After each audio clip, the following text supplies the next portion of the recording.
한동훈은 통화했고 원희룡은 만났고 누구를? 윤석열 대통령을. 그런 뜻의 제목을 저희가 붙여놨습니다. 오늘이 금요일, 모레가 일요일 6월 23일 한동훈 전 위원장이 국민의힘 전당대회에 출마하겠다고 공식 선언에 나섰습니다. 7.23 전당대회를 딱 한 달 앞둔 시점인데요. 대세론을 뒤에 업은 한동훈 전 위원장 등판에 뜻밖의 대항마까지 나서면서 전당대회 판이 요동치고 있습니다. 영상 먼저 보고 오겠습니다. 4월 10일 이후에 제 인생이 좀 꼬이지 않겠습니까? 저는 제가 한 약속을 지키겠습니다.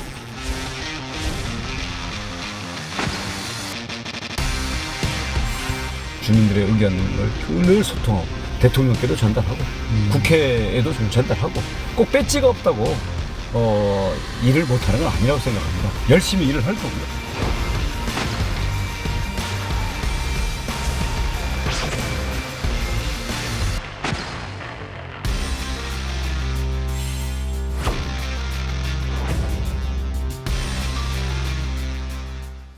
배지가 없다고 일을 못하는 건 아니다. 이제 한동훈, 원희룡 두 사람이 동의할 수 있는 얘기 같은데, 홍현주 기자.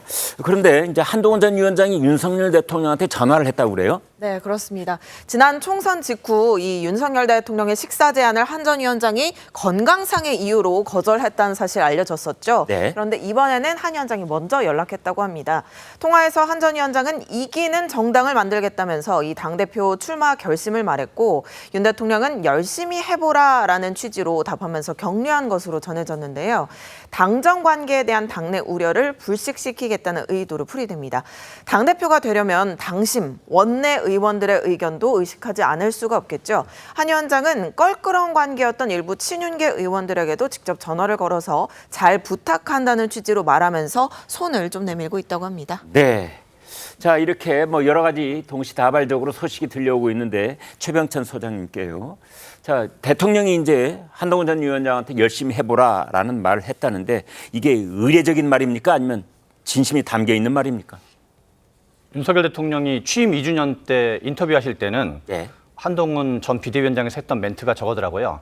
정치인으로 확고하게 자리매김한 사람이다. 근데 점점 말이 짧아진다 그럴까요? 네. 근데 이제 실은 이게 좀 시기가 약간 묘한데요. 지금 국민의힘이 약간 좀 제대로 서기 위해서는 어떻게 보면은 용산 대통령실로부터의 독립이 하나의 중요한 과제이고, 네. 또 한편으로는 여전히 임기 초반이거든요. 아직도 임기 전반부이기 때문에 네. 또 한편으로는 대통령과도 뭔가 잘 지내야 된다고 봐야 돼요. 네. 그래서 안 그러면 이게 자칫하면 민주당과 용산 대통령실로부터 협공을 당하면서 자중질환에 빠질 수가 있거든요. 그래서 좀 새로운 리더십은 뭐 이게 한동훈 비대위원장이 됐건 나경원, 원희룡 어느 분이 됐든 간에 네. 뭔가 한편으로 협력하면서도 한편으로 독립해야 되는 네. 그런 어떤 이제 어려운 처지에 있는데, 그런 것들 또 거꾸로 이제 용산 대통령실 입장에서는 약간 좀 이제 과거에는 사적 관계였지만 네. 지금 이제 공적 관계가 됐으니까 표현이 점점 드라이해지고 있지 않나 이런 그러니까 생각이 좀 아까 듭니다. 짧아지고 있다는 말씀도 드라이해지고 그쵸. 있다. 그런 같은 뜻이다. 맥락의 예, 연장인 예, 거죠. 네. 네. 그렇다면은 이제 잘 해보라, 뭐 열심히 해보라 이런 말은 모든 후보에게 하는 말 중에 하나일 뿐이다. 그쵸. 이렇게 봐야 됩니까? 그 전까지는 우리가 대선 직전에 그 윤석열 대통령이 이제 모 언론 인터뷰했을 때 각별하고 애틋한 어떤 뉘앙스를 담는 멘트들을 많이 했었거든요. 네. 대선 직전까지만 해도 네. 점점 드라이해지고 있다 그럴까요? 그래서 이제 그게 뭐 다르게 보면은 그 전에는 좀 사적 관계가 더 강했다라면 네. 지금 이제 공적 관계, 그래서 뭐 원희룡 후보도 있고 나경원 후보도 있고 등등 여러 명이 있으니까 그냥 약간 점점 이제 약간 대면한 측면이 있을 수밖에 없는 측면도 있는 거죠. 네. 열심히 해보라 이런 말은 나는 누구에게든 할 예정인데, 당신이 전화를 해왔으니 일단 열심히 해보라라는 말을 했다라는 식으로 들리는 측면이 있다고 이제 분석을 주셨습니다. 윤석열 대통령의 전화를 건 한동훈 전 위원장, 몇 차례 삐걱댔던 관계로 언론에 보도가 되기도 했었고, 또 그걸 이제 바로잡고자 하는 뜻이 이번에는 있는 것 아니냐, 이런 분석도 있는데, 그 의지가 뜻대로 통할 것인지가 중요한 관전 포인트가 될 것 같습니다. 윤석열 대통령과 한동훈 전 위원장이 생각하는 서로에 대한 관계, 직접 듣고 오겠습니다. 저는 대통령에 대해서 깊은 존중과 신뢰의 마음을 가지고 있고요. 그게 변함이 전혀 없습니다.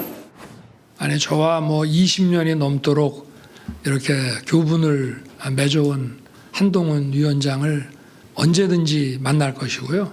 언제든지 식사도 하고 만나게 될 것이라고. 자, 국민의힘 호준석 대변인께요. 그러니까 네. 서로 하는 얘기를 들어보면 신뢰하고 있다. 언제든지 만날 수 있다. 이제 그러나 사실 이제 외부로 또 다른 측면에 전달되는 건 관계의 어떤 그 좀 이렇게 가까워지고 멀어지고 하는 그런 부침이 있었던 것도 사실인데 이제는 어떻게 되는 겁니까?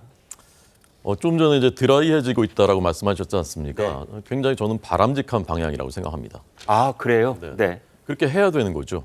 그리고 사실은 정당법에 대통령께서 저 통화에서 만약에 나는 당신이 좀 됐으면 좋겠어라든지 아, 예. 아니면 뭔가 힘을 더 실어주시면 그건 이제 정당법 위반입니다. 당무 개입이거든요. 네. 그래서 저는 이 두 분의 관계가 옛날처럼 서로 뭐 형님 동생 뭐 이랬는지 모르겠지만 그렇게 돌아가는 것은 네. 안 좋습니다. 저는 그건 바람직하지 않다고 생각합니다. 이제는 앞서 말씀하신 대로 공적인 관계지 않습니까? 만약에 여당 대표가 된다면 대통령과 여당 대표는 서로 존중해야 되는 것이고요. 네. 때로는 생각이 다를 수도 있으니까 건강한 긴장 관계일 수도 있는 것이어야 되고요. 네. 국민들이 그걸 원하시지 않습니까? 지난 2년 동안의 당정 관계가 건강한 긴장 관계가 너무 없었기 때문에 네. 거기에 대한 우려와 비판을 이번 총선 통해서 보여주신 것이지 않습니까? 네. 그래서 이제는 윤 대통령과 만약에 한동훈 위원장 이제 대표가 된다면 두 사람이 관계가 나빠진다. 공적인 관계에서 그 파국으로 간다. 그러면 국가에는 비극이고요. 네. 여권은 공멸이 될 겁니다. 네. 저는 두 분이 제일 잘 아실 것이라고 생각합니다. 그래서 그런 방향으로 공적인 건강한 관계, 그런 관계를 맺어 주셨으면 좋겠다라는 것이 저희 당 지지자들 대부분의 생각이더라고요. 네. 공적이면서 건강하고 그러려면은 약간은 드라이해지는 네. 이제 그런 관계가 될 수밖에 없는 거고 그것이 오히려 바람직한 것이다. 네, 그렇게 갈 것이다 저는 봅니다. 그렇게 갈 것이다 본다. 네, 설주환 대변인께 여쭤보겠습니다. 한동훈 전 위원장이 이런 말을 했어요. 대통령실과 기싸움하지 않겠다. 또 뭐 반대를 위한 반대는 하지 않겠다. 그런데 어떻게든 이제 당정 관계에 대해서 뭐 수직이다, 수평이다 이런 얘기도 나와 있고 또 지금 당장 여의도 정치권에는 임박해 있는 여러 가지 특검법들이 있잖아요. 네. 이제 그런 것들에 대해서 한동훈 전 위원장이 입장 표명을 하지 않을 수 없을 텐데 어떻게 전망하십니까? 뭐 일각의 보도에 의하면 이번 23일 날, 그러니까 네. 내일 모레 출마 기자회견 당시에 네. 이제 뭐 최혜병 특검법에 대한 어떤 입장도 같이 밝히겠다라고도 하고 있거든요. 네. 한번 주목해 봐야 될 사안인데 방금 앵커께서 말씀해 주신 대로 대통령실과 기싸움하지 않겠다. 네. 싸우긴 싸울 거란 얘기죠. 아, 네. 그리고 반대를 위한 반대는 하지 않겠다. 반대는 할 것이다라는 것이죠. 합리적인 반대는 하겠다. 그렇죠. 그렇기 때문에 네. 이제까지의 어떤 해석을 또 그렇게 하니까 그렇게 또 되네요. 그렇죠. 네. 그때 한동훈 비대위원장도 이번 총선을 이끌고 오고 네. 이번 결과를 받아본 다음에 충분히 저는 생각해 봤을 거라 생각합니다. 네. 왜 실패했을까? 왜 국민의 마음을 얻지를 못했을까? 네. 저는 거기에 대한 어떤 국민의힘에 대한 기존의 비판, 대통령과의 관계에서 너무 수직적인 거 아니냐, 네. 대통령에게 너무 종속되는 거 아니냐라는 것들에 대한 비판이 있었을 것이고요.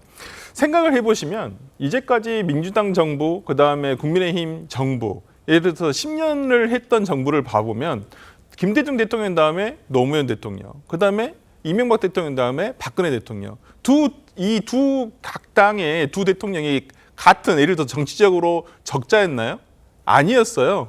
김대중 대통령은 당시만 하더라도 대세는 지금은 이제 국민의힘 가 계시는 이인재 네. 의원이라든지 아니면 하나가 의원이 리틀리제이라고 해가지고 오히려 더 적자다 이랬거든요. 노무현 예. 대통령은 굉장히 언더독이었어요. 네. 그다음에 잘 아시다시피 이명박 대통령과 박근혜 대통령은 오히려 이것이 정권 교체로 받아들일 만큼 오히려 정권 연장이지만은 대다수의 국민들은 이걸 정권 교체로 생각할 정도로 여당 속의 야당이었거든요. 네. 잘 생각해 보셔야 됩니다. 한동훈 비대위원장이 과연 윤석열 대통령의 후광을 업어서 간다면 다음 대권에서 아예 저는 가능성이 굉장히 떨어질 것이다. 설 대변인께서는 오히려 한동훈 위원장이 대통령과 좀 대립해 주기를 이렇게 좀 부추기는 말씀처럼 들리는데요. 아니, 대립을 일부러 하는 것은 아니죠. 네. 하지만 네. 방금 한 전 위원장 쪽에 얘기한 대로 기싸움하지 않겠다. 합리적으로 싸워야 된다는 거예요. 대통령실에서 잘못된 판단이라든지 이런 부분에 대해서는 여당 대표로서 이것은 잘못된 것이다. 의회를 좀 존중해 달라. 이런 부분에 대해서는 명확하게 얘기를 하시는 게 오히려 본인의 어떤 정치적 미래를 위해서도 나을 수가 있다 이 말씀입니다. 네. 이승환 위원장께는 사실은 다른 질문이 준비되어 있는데 이 발언에 대한 이 반응을 좀 들어야 될 것 같습니다. 어떻게 생각하십니까? 공감하세요? 지금 한동훈 위원장이 지난번에 이제 대통령과의 식사 자리가 끝난 이후로 식사를 이제 거절한 이후로 이제 네. 관계가 완전 단절된 것 아니냐라고 하면서 이제 윤한 갈등이 더 이상 진척이 없을 거다라고 했는데 저는 이제 윤한의 관계가 아니고 당정의 관계로 나아갈 때고 네. 두 분이 그런 공적인 부분들에 대한 똑같은 합의가 말 되겠다. 아닙니까? 예. 윤한 관계, 당정 관계가 인간 대 인간의 관계를 넘어서 국가의 수장과 당의 대표로서의 아, 관계로 네, 네. 그 관계로 나아가는 게 네. 중요한 시점이라고 보여집니다. 네. 그렇다면 지금 그 관계가 이제 말씀인데 지금 설 대변인이 하신 말씀에 대해서 공감이 있냐 아니면 다른 의견이시냐 이 제 질문이었습니다. 각을 세우기를 원하시는 것 같은데요. 네. 저는 인간적인 각을 세우는 건 이제 끝났다고 봅니다. 개인적인 사감의 각을 세우는 건 이제 끝났고 네. 이제는 공적인 협력 관계를 이어가는 것이 이제 새로운 관계의 시작이 아닐까 그렇게 생각합니다. 대변인께서 하신 말씀하고 비슷한 네. 글이신 것 같아요. 그런데 지금 이제 한동훈 위원장이 뭐 밝혀진 것도 있고 아직 드러나지 않은 것도 있는데 사람을 많이 만나고 있는 것 네. 같은데 초재선 중심으로 만났다 이런 네. 보도가 있는데 네. 중량감 있는 뭐 4선, 5선 이런 중진들은 안 만납니까? 원래 전당대회 출마 선언에 LBC가 있습니다. 일단 네. 출마 선언하기 전에 전화를 253통 하셔야 됩니다. 이게 전체 국회의원과 그리고 원내, 원외 네, 다. 원내 원외 위원장까지 전화를 다 하셔야 됩니다. 네. 그런데 지금 전화 돌아가는 순번을 보니까 네. 초재선들 먼저 하신 것 같고 예. 이제 다음에 이제 3, 4선들 중진들 밑에서 위로 올라간다? 네, 다 하셔야 돼서 예. 지금 그 스텝 밟아 가시는 것 같고요. 근데 중요한 게 많은 분들이 한동훈 위원장이 지난 선대위원장으로서의 그 모습과 예. 선거를 한번 치러야 되는 모습과 그리고 이제 당을 이끌어야 되는 모습에서 조금 우려하시는 게 정치적 구루가 필요하지 않나라고 하는 겁니다. 네. 여태까지 혜성처럼 등장해서 큰 정치인으로 크신 분들을 보면 다 정치적 멘토가 있었습니다. 네. 안철수 의원에게는 윤여준 전 장관이 있었고 네. 이준석 의원에게는 김종인 네.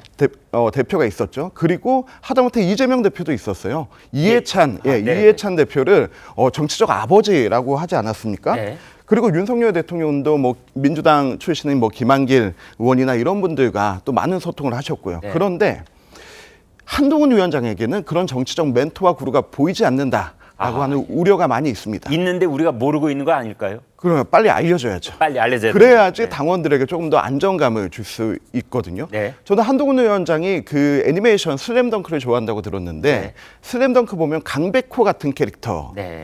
농구 천재 같은 캐릭터가 한동훈 위원장인 것 같아요. 네. 그런데 강백호는 혼자 크지 않았습니다. 네. 선배인 최치 선배가 있었고 그리고 안 감독님이란 분이 있었어요. 네. 그래서 지금 그 팀 한동훈의 완성을 한동훈 아래로 하는 것이 아니고 네. 한동훈 위로 하는 것이 필요하지 않나 좀 그런 생각을 해봤습니다. 가령 이제 그루라는 표현을 아까 주셨는데 아무튼 정치적인 멘토 네. 누구를 떠올릴 수 있습니까? 예를 든다면. 쉽게 떠올리지는 않습니다. 쉽게 떠올리지는 않고요. 이렇게 하면은 역대 이제 우리의 뭐 의장 출신이라든지 네. 그런 분들을 생각할 수 있는데요. 네. 우리 의장 출신 중진 분들 이런 분들이 여태까지 선대위 과정이나 뭐 공관위 과정이나 이런 데서 소진되신 분들이 많습니다. 네. 근데 저는 꼭 정계 인사가 아니다 하더라도 좀 그렇게 학계라든지 이런 부분에서 새로운 자문 그룹을 넘어선 고문 그룹 상시 고문을 받을 수 있는 그런 분들이 이제 좀 윤곽을 드러나야 된다고 지금 봅니다. 이 위원장님 머릿속에는 떠오르지만 차마 입 밖에 내지 않는 이름이 있는 겁니까? 그거는 조금 더 고민해 보겠습니다.